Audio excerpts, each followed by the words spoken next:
Hola, ¿qué tal? Bienvenidos a Fuera de Control.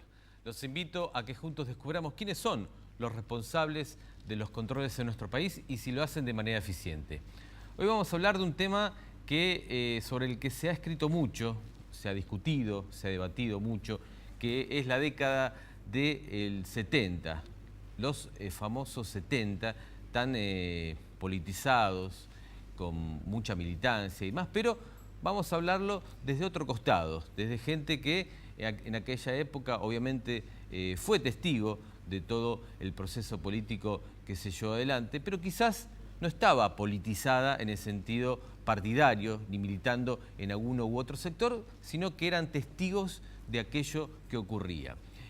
También en este Fuera de Control de hoy, obviamente, vamos a desarrollar nuestro noticiero que te lleva las principales informaciones acerca de los controles que realmente se realizan. Aunque vos no lo creas, hay controles en la Argentina, se llevan adelante, hay informes, hay sugerencias, hay críticas, hay advertencias, pero lo que pasa es que no siempre salen a la luz a nivel mediático, tampoco siempre, o en la menor cantidad de casos, en realidad son escuchados por quienes son controlados, por los organismos que son controlados, y no hacen las correcciones que realmente se sugieren. En algunos casos, bueno, son cuestiones meramente administrativas, pero en otros casos tienen que ver con vida de las personas y por eso, como siempre, citamos un ejemplo para que lo tengas en claro. En algún momento la tragedia de Once, como surgió hace unas semanas nada más, hace unos días, a través de un informe de la Auditoría General de la Nación, tal vez podría haberse evitado si aquel informe de la Auditoría General de la Nación advirtiendo sobre el estado de los ferrocarriles hubiese sido escuchado por el organismo competente y tomado las medidas necesarias como para que el transporte, en este caso de pasajeros, que es el ferrocarril, hubiese funcionado correctamente. Pero vamos ya a lo que tiene que ver con lo que te proponía al principio, los 70 vistos desde otro punto de vista, o por lo menos en función de otros testigos. Por eso estoy en compañía de Sebastián Carasay, que es precisamente el autor del libro Los años 70 de la gente común. Sebastián, gracias por estar aquí. Gracias por la invitación, Walter. Bueno, me pareció una buena idea, te decía recién, porque siempre hay mucho escrito, hay mucho libro acerca de quienes militaron de un lado o de otro, pero nadie se acordó, o por lo menos nadie escribió acerca de aquella gente que quizás, bueno, no quería tener nada que ver con ningún sector político, estaba en un lugar intermedio, pero sin embargo vivió, padeció, sufrió, tuvo satisfacciones, etcétera, ¿no? Sí, yo creo que es comprensible, digamos, que los primeros estudios post-dictadura, digamos, se hayan concentrado en los actores protagónicos, digamos, ¿no? Era evidente que lo que había que inmediatamente tratar de pensar era cuál había sido el rol de los protagonistas de la historia, ¿no? Claro. Pero ya, digamos, hemos transcurrido unas cuantas décadas, digamos, y estamos ya en condiciones de empezar a explorar por fuera de ese protagonismo, ¿no? ¿Qué pasaba en esa sociedad quizás menos involucrada, menos militante, sí, ¿no? Pero que, como vos decías, por un lado influenciaba de algún modo la opinión pública y por otro lado sufría digamos, la influencia de los acontecimientos? Claro, inevitable, ¿no? Ahora, Inevitable. ¿estamos hablando de un sector mayoritario de la sociedad? Sin duda, digamos, o sea, yo creo que eso, digamos, en casi cualquier proceso político uno puede decir que las grandes mayorías, digamos, no son las que activamente, digamos, están en las calles haciendo política, digamos, claro, ¿no?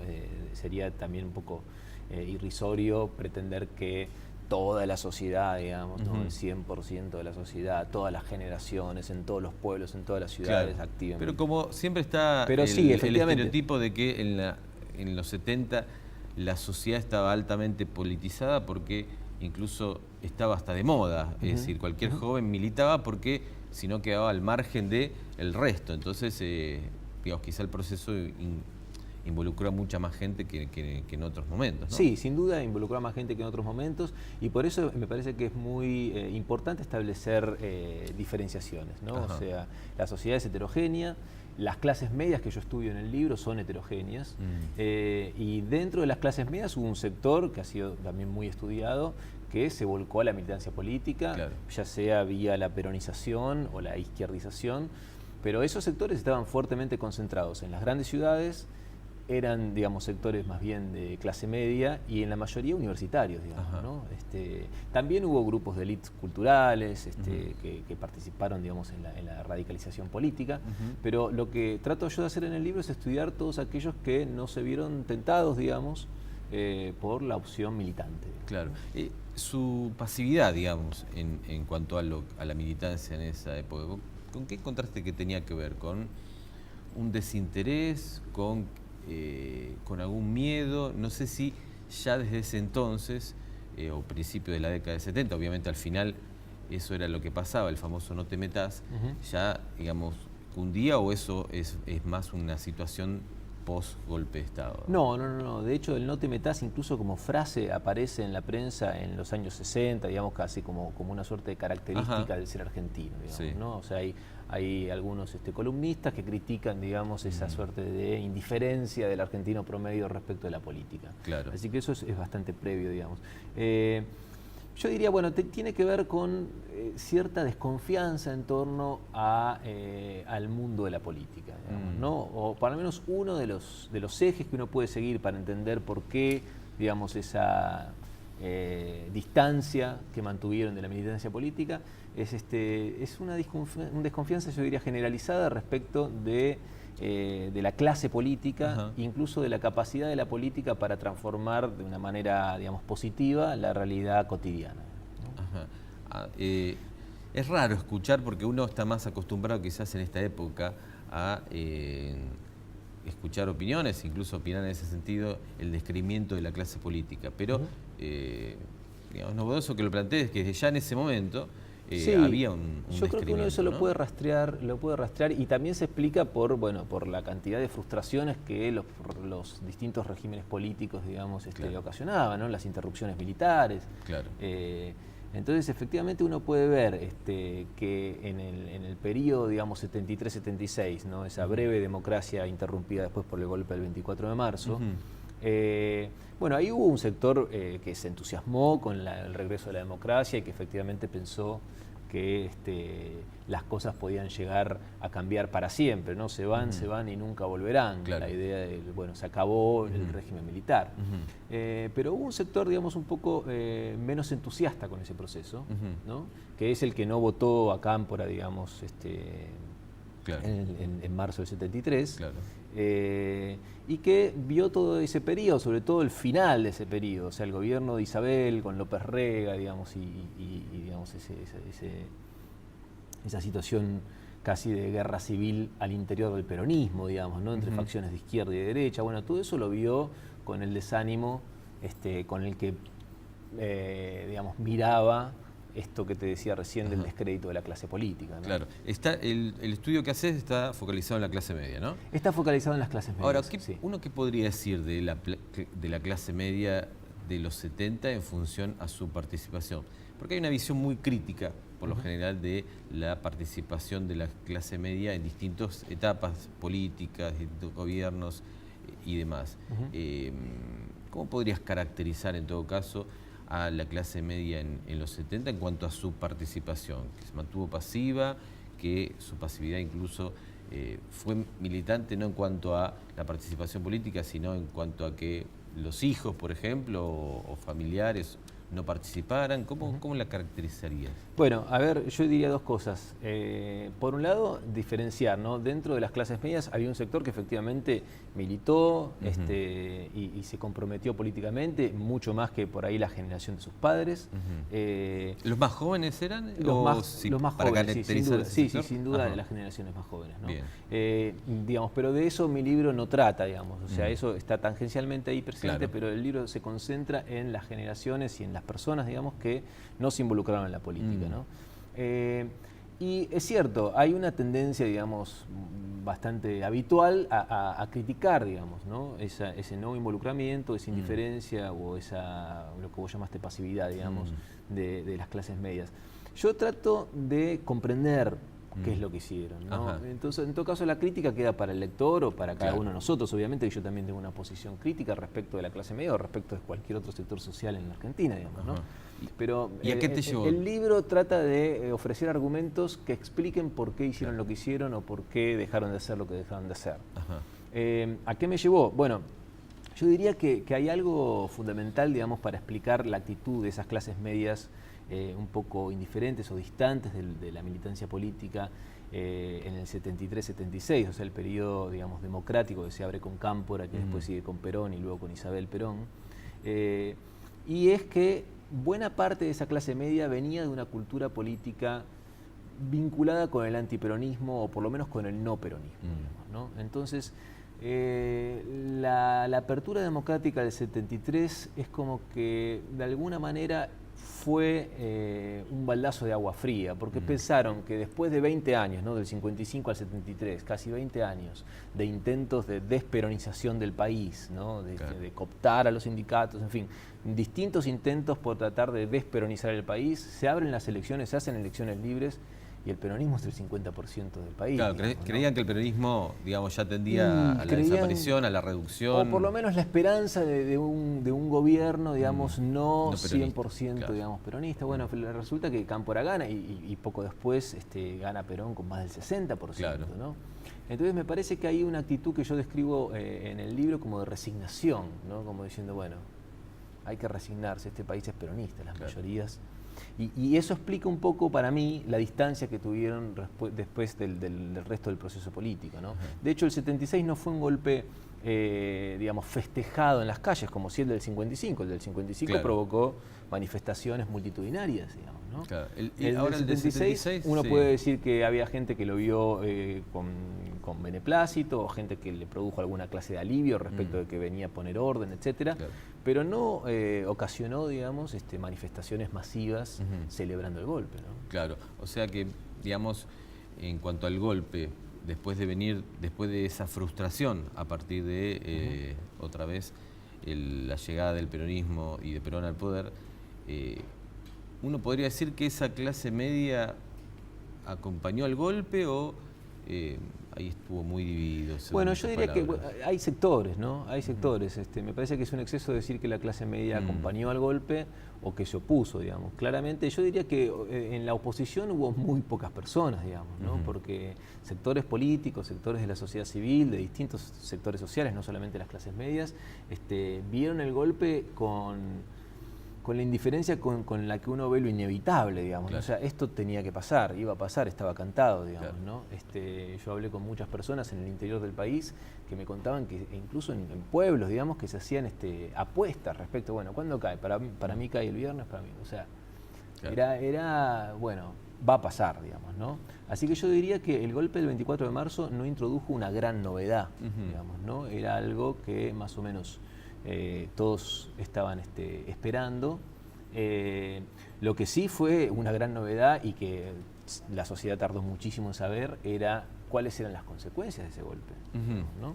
Es decir, efectivamente, el golpe uno lo podía, digamos, inscribir en una serie de golpes, ¿no? El 55, el 66, intentos de golpes constantemente, golpes incluso o movidas militares adentro de un mismo gobierno, ¿no? Cayo Onganía, sube Livingston, luego Lanús, en fin.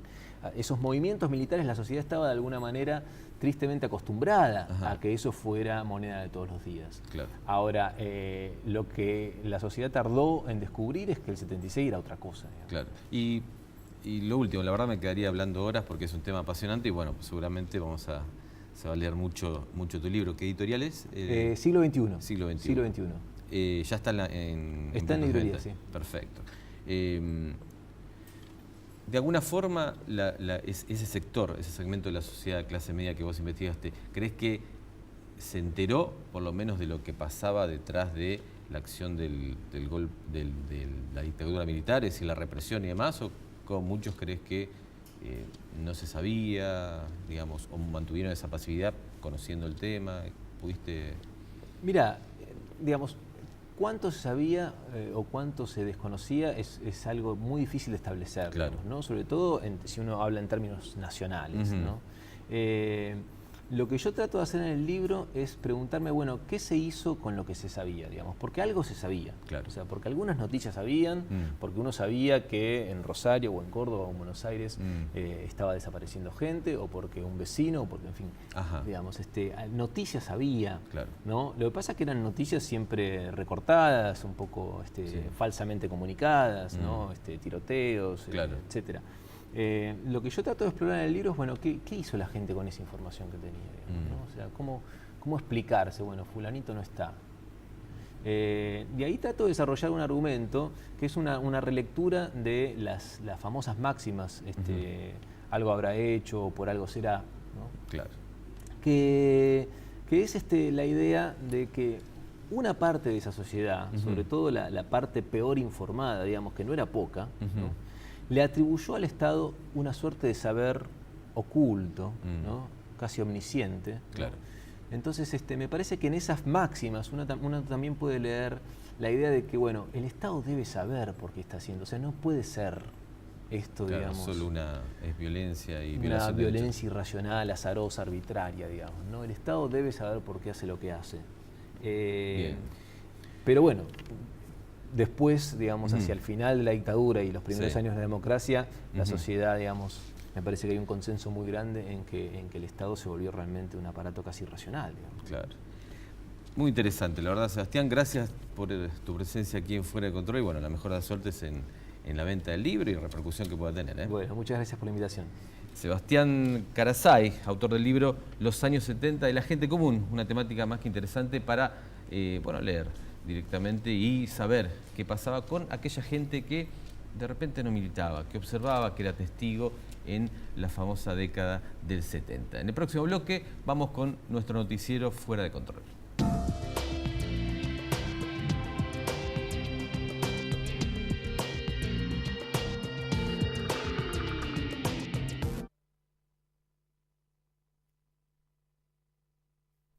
Cámbiate a Ospose Integral. Gana tu salud, ganas vos. Ospose Integral. Compromiso médico. El Centro Médico Montserrat, por sus servicios médicos de excelencia en diferentes especialidades, obtuvo la distinción del ITAES, el instituto que acredita garantía de calidad médica. Centro Médico Montserrat, un nivel superior en salud.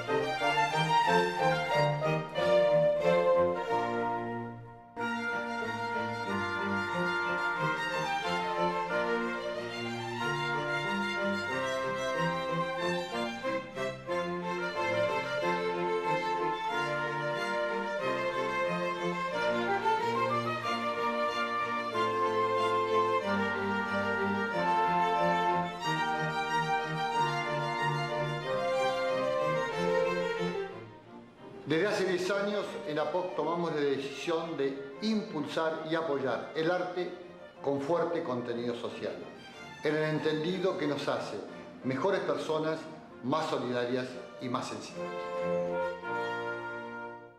Hace poco más de 2 meses nos comprometimos con vos a mejorar el subte A. Vas a ver cambios, algunos más grandes, otros más chicos.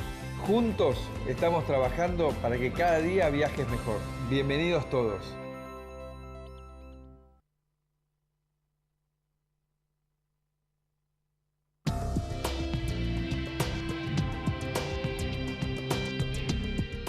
Continuamos con más Fuera de Control y uno de los pilares de este programa es nuestro noticiero Fuera de Control, que bueno, siempre lo compartimos con Jimena Ditada. Jimena, ¿cómo va? ¿Qué tal? ¿Cómo estás, Walter? Bien, todo bien. Me alegro. Todo bien, y ahora que viene el noticiero mucho mejor, porque, bueno, ahora hablamos de eso. Vamos a la primera placa de este noticiero Fuera de Control, que tiene que ver con Enarsa, porque sus proyectos para mejorar el sistema energético presentan demoras y deficiencias. Enarsa, bueno, la empresa que en realidad se encarga de todo el tema energético en la Argentina, ¿no? Así es, Estatal. Walter. Así es, Walter. ¿Qué Sabemos, pasa? bueno, todos sufrimos depende del barrio, algunos con mayor intensidad que otros, pero los cortes de energía en el mes de diciembre que fueron terribles, con las altas temperaturas que llegamos a sufrir. Exacto. De 40 grados y pico, sin luz. Bueno, la verdad que fue catastrófico. Todos se preguntan, ¿qué pasó? Exactamente. En relación a esto, sabemos que siempre hay informes de la Auditoría General de la Nación que capaz indican o advierten determinadas falencias en las prestaciones de algunos servicios. Bueno, en este caso vamos a analizar un poco qué es lo que dijo con el suministro de la energía, puntualmente con un par de obras que debería haber finalizado en ARSA, pero como siempre pasa, por algunas cuestiones se terminan atrasando o hay distintas falencias que hace que después el servicio que se preste no sea el correcto y lo suframos todos nosotros. Uno de los grandes proyectos, Walter, de NARSA estaba orientado a incrementar lo que es el sistema energético nacional a partir de la construcción de 2 centrales termoeléctricas. La Auditoría General de la Nación detectó que por falta de planificación de las obras se terminaron demorando, no se construyeron y además que el costo final fue considerablemente mayor. Cosa, bueno, siempre pasa, ¿no? Que después se terminan elevando los costos, pero... Sí, es un nivel de improvisación importante, porque estamos hablando de dinero y uno no entiende cómo se puede demorar una obra tanto como para pagar millones de pesos, ¿no? Porque no son algunos miles nada más, son millones.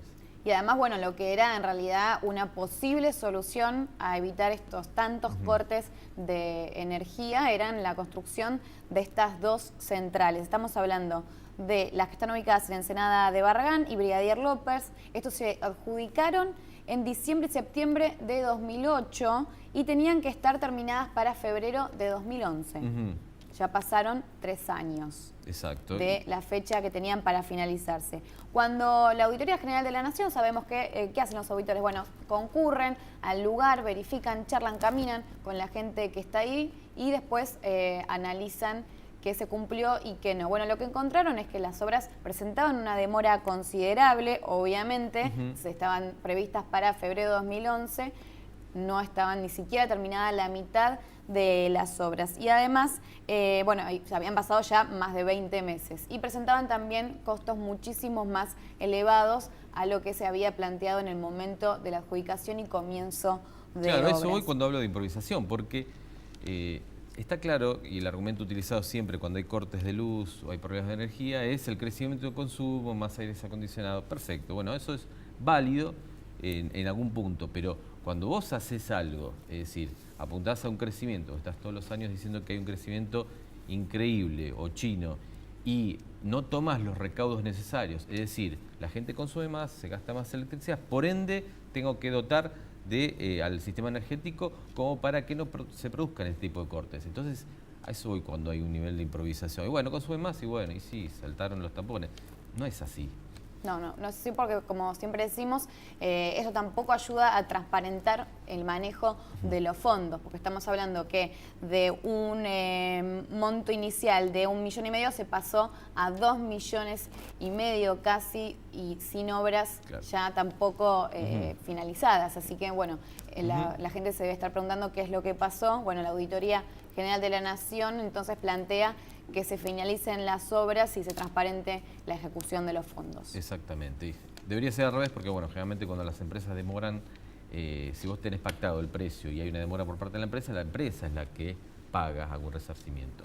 Vamos a la próxima placa de este noticiero Fuera de Control, que tiene que ver con la ciudad de Buenos Aires, porque ¿un verdadero metrobús o tan solo un sistema de carriles exclusivos? Bueno, no sé si vos, Walter, sos usuario del Metrobús que va por la Juan B. Justo, lo que se había anunciado y lo que finalmente es. Este es un informe de la Auditoría Porteña que analizó la prestación de este servicio, que resultó ser al final solamente un sistema de carriles exclusivos. Según un informe de la Auditoría General de la Ciudad de Buenos Aires, hubo una modificación sustantiva del objetivo de la obra y el objetivo de tránsito rápido con espacios, estaciones cerradas. ¿Te acordás que se había dicho que las estaciones iban a ser cerradas con ingreso con molinetes y demás? Al final terminó siendo solamente una vía con prioridad, ¿no? El servicio que se había anticipado y se había prometido a los vecinos que iban a circular por la avenida Juan B. Justo. Derivaron en que las estaciones entonces terminen siendo abiertas en lugar de cerradas. Esto pasó, Walter, para que también la gente entienda, por esta diferencia de cambio de idea, porque hubo una confusión y lo que siempre pasa, un tire y afloje entre ciudad y nación, porque Ciudad le compete la infraestructura por la que circulan las líneas de colectivos, mientras que a Nación regula las líneas de transporte público que conforman el Metrobús. Entonces, bueno, el organismo de control marcó que esto entonces es lo que marcó la diferencia de idea de un servicio de carriles exclusivos a lo que se había planteado originalmente. La estación cerrada es como la del la 9 de julio, digamos. Exactamente, exactamente.